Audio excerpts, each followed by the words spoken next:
So everyone, welcome to this video. In this video, I'm going to talk about what should you do when this happens. So you see I have two divs right here, and our divs are aligned next to each other and they're perfect. My layout is perfect. When I maximize or shrink it, my layout is perfect. But now let's say that I want to add some padding to number one. So you see I have number one div here, and let's say that I want to add some padding.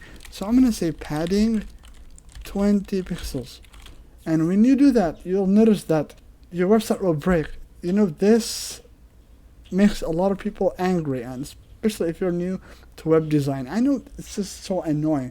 But before you add paddings and when your layout breaks, this is what you should do, alright? So all you have to do is you have to go all the way to the top of your styling, alright? So I have my styling here, but if you're using an external sheet, it's okay.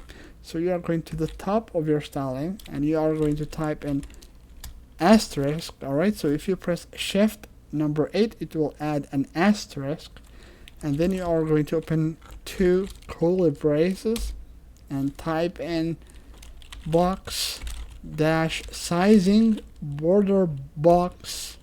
And as you do that, you see my layout has been fixed. So you see my layout is back. Now I have my divs next to each other again. So this is basically it. And I have my padding here, but you see this time the padding will not be added to the width. But without this property, without the asterisk box sizing border box, what's going to happen is it's going to add the padding to the width. So in that case, there's another way that you could do it. I could have reduced the width, but it's much easier to use this property. And I hope this video was helpful, everyone. Don't forget to like my video and subscribe to my channel.